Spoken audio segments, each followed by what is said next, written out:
There are people who go to dinner with friends and come home feeling more alone than before they left. Not because anything went wrong, not because anyone was cruel or dismissive. The evening was fine, the food was good, the conversation moved from one topic to the next without a single uncomfortable silence. And still, somewhere between the second glass of wine and the drive home, something quietly hollow settles in their chest. A feeling they can't quite name, a distance they don't know how to cross. There are people who have families, partners, colleagues, group chats, people who are, by every visible measurement, surrounded. Not lonely, not isolated, not alone. And yet, no one in any of those rooms, at any of those tables, has ever really met them. Not fully. Not the version of them that exists in the quiet. In the early morning before anyone else wakes up. In the long internal conversations that never quite make it out into the world. That is the specific pain this video is about. Not the loneliness of having no one, but the loneliness of being surrounded and still unseen. The invisible kind. The kind that doesn't have a name at a dinner party. The kind that makes you smile and nod and feel, somewhere beneath the performance, like a stranger in your own life. And if you've felt this, if you've sat in a room full of people who care about you and still felt that quiet, aching distance, I want you to know something before we go any deeper. There is nothing wrong with you. There is no defect, no damage, no failure of personality or character. There is, however, something worth understanding, something that most people in your life have never thought to ask about, and something you may have never been given the language to explain, because what you're feeling is not random. It has roots, it has structure, it has a psychological logic that, once you see it clearly, stops feeling like a life sentence and starts feeling like information. Precise, honest, and strangely relieving. Most people think the opposite of loneliness is company. It isn't. The opposite of loneliness is being known. Really known. Not your resume. Not your humor in groups. Not the version of you that shows up to manage other people's comfort, but the interior version. The one that thinks too much and feels too deeply and has never quite found the right language to explain itself out loud. That version of you has been waiting a long time to be seen. And here's the part that makes this particular kind of loneliness so difficult to carry. It's invisible to everyone around you. The people in your life genuinely believe they know you. They've seen you through hard times. They remember your birthday. They describe you warmly to a stranger. They're not wrong to feel that. They're just working with a partial picture. And they don't know it's partial. And you've never quite known how to tell them. So you've learned to live in the gap between what you show and what you feel. Between the conversation you have and the one you'd actually want to have. Between the you that exists in company and the you that only appears in silence. And over time, that gap stops feeling like something you're hiding. It starts feeling like something that is simply you, unmarked, uncrossed. A quiet interior country that no one has ever really visited. This is where most people completely misunderstand what's happening. They assume the problem is introversion, that you need to talk more, open up more, push past the awkwardness. They think the solution is more social effort, more vulnerability, more forcing yourself to say the things you usually keep inside. But that framing misses the point entirely, because many of you have tried. You've been vulnerable. You've shared things that cost you something to say, and what happened wasn't what you hoped for. The conversation moved on too quickly. The person responded with their own story before yours had finished landing.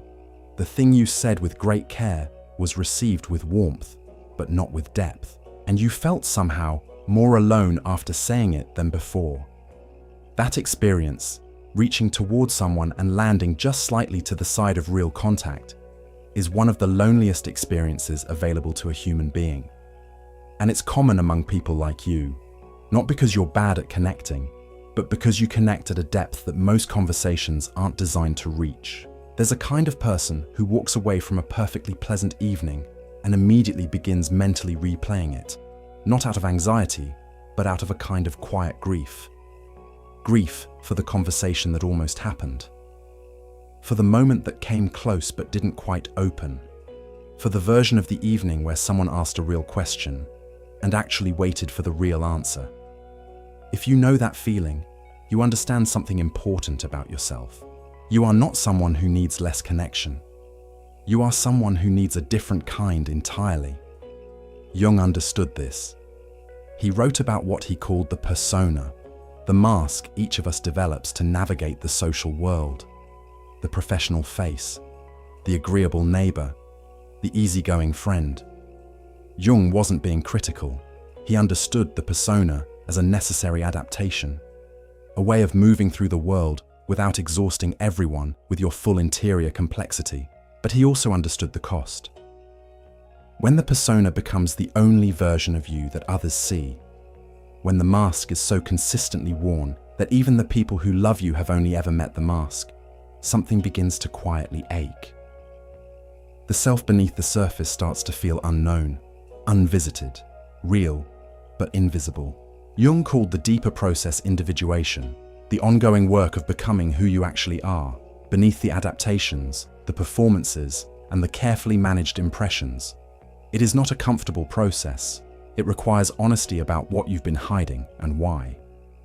But it is, he believed, the only path toward a life that feels genuinely inhabited, rather than merely performed. Most people never fully begin it, and even fewer share what they find. If this is the kind of conversation you've been looking for, one that goes further than most without rushing toward easy answers, this channel exists for exactly that. A quiet place where these questions are allowed to breathe. You're welcome to stay. I remember sitting at a long table at a work event years ago. The room was warm. The people around me were genuinely kind. I want to be clear about that. There was laughter. There was ease.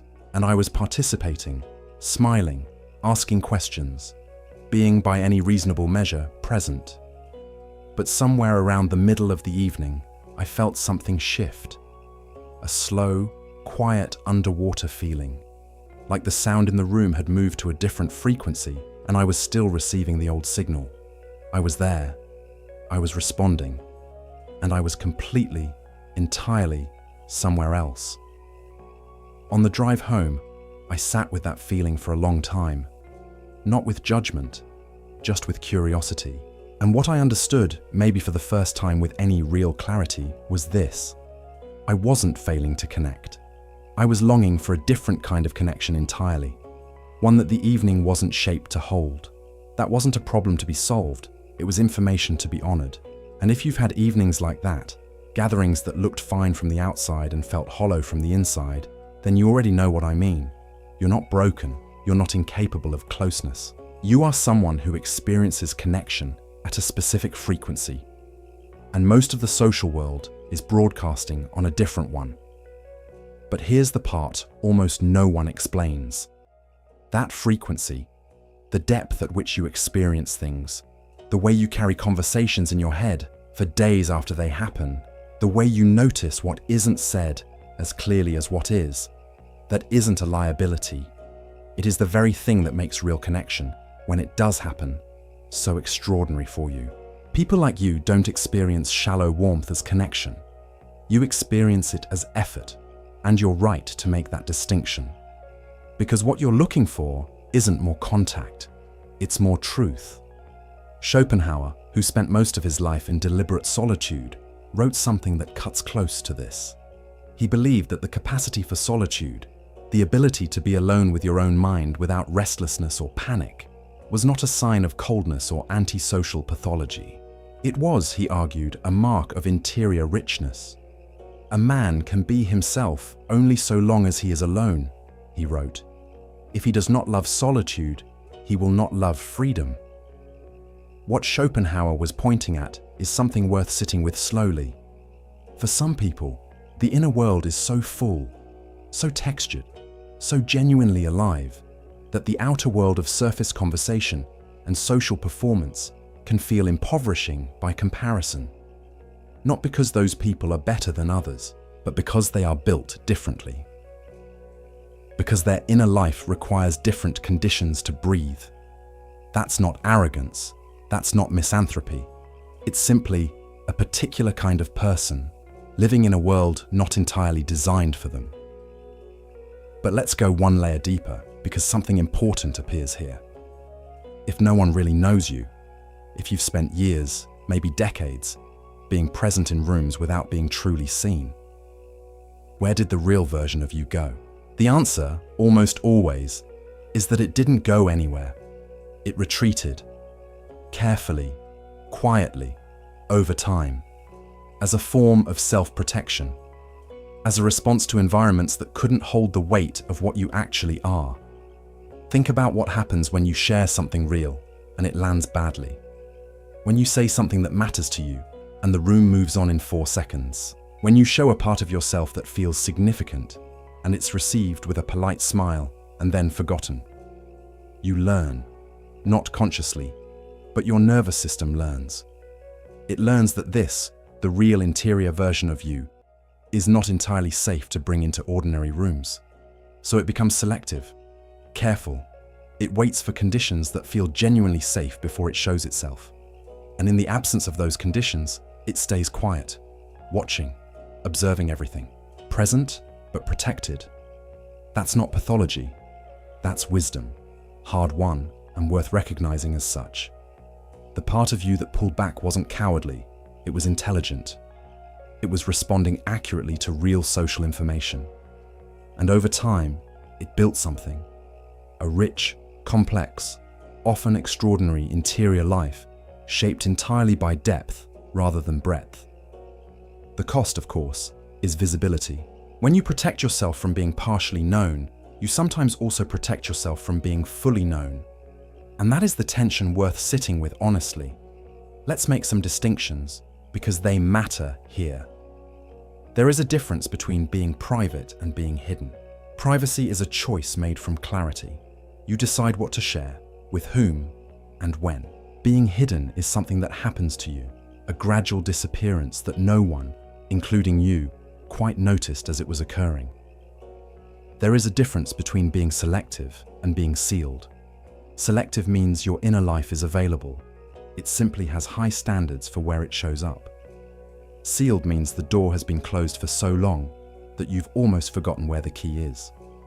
There is a difference between solitude as nourishment and solitude as avoidance. Solitude that restores you, that returns you to yourself and makes you more capable of genuine contact, is healthy and necessary.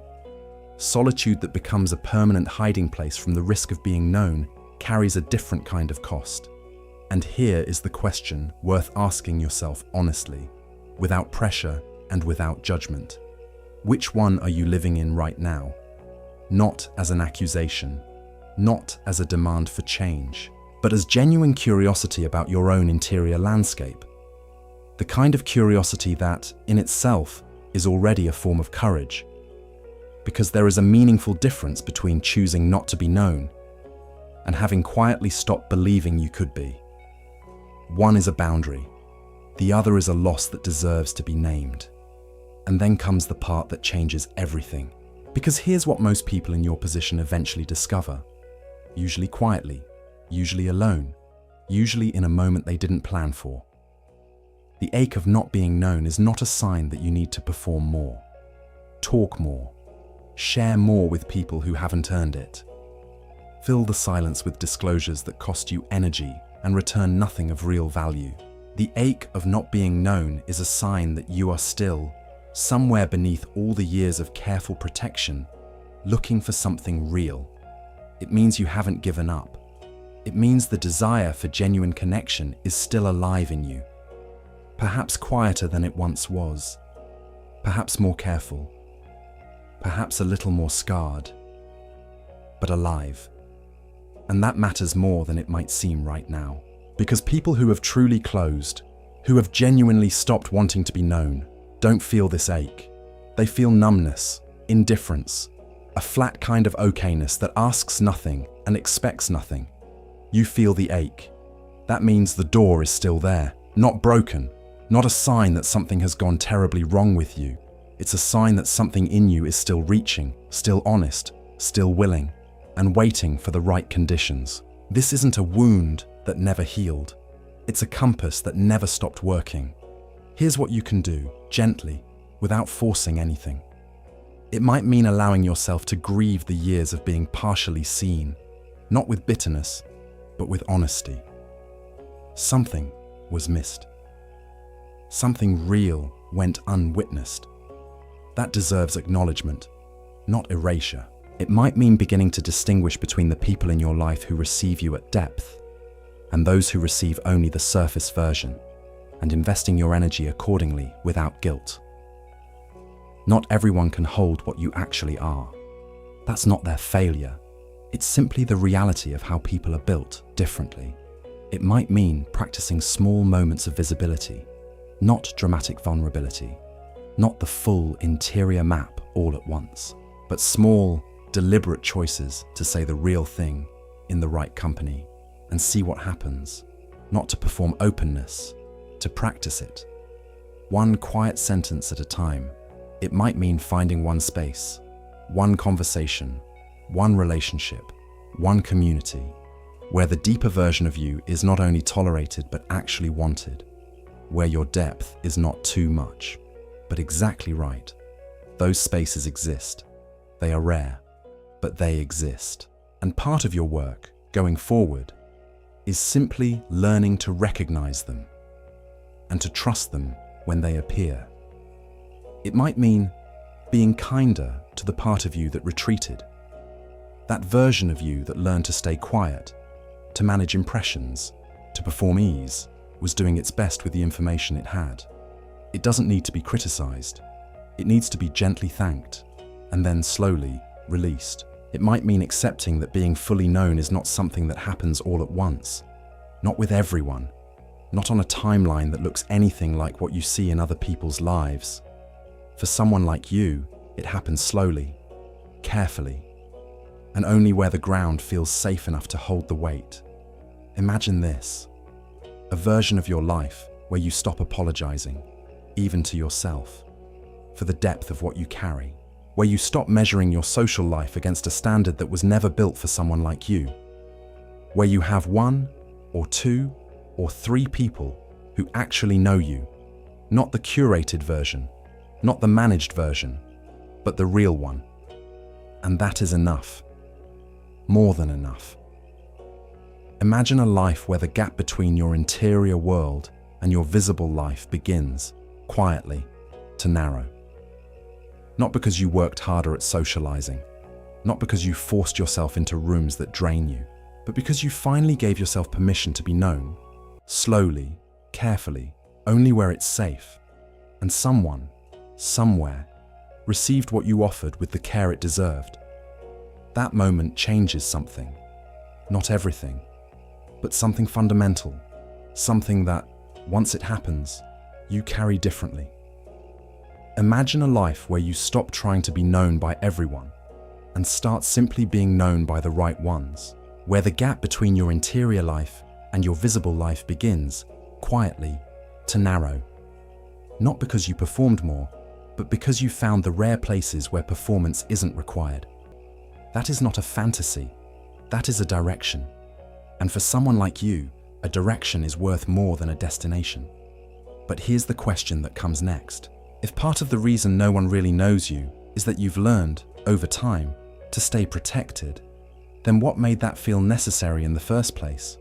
What were the specific moments, the specific environments that taught you the real version of you wasn't entirely safe to bring into the room? That question goes further back. It lives not just in your social life, but in your history. And it has its own quiet depth, one that unfolds in the next conversation, alone together. A quiet corner of the internet for people who choose solitude over half-hearted connections.